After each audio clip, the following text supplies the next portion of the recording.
क्या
ढंग से रेस्क्यू करना, ठीक है?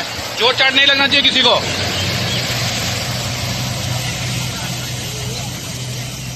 एक और है ना, सीन करके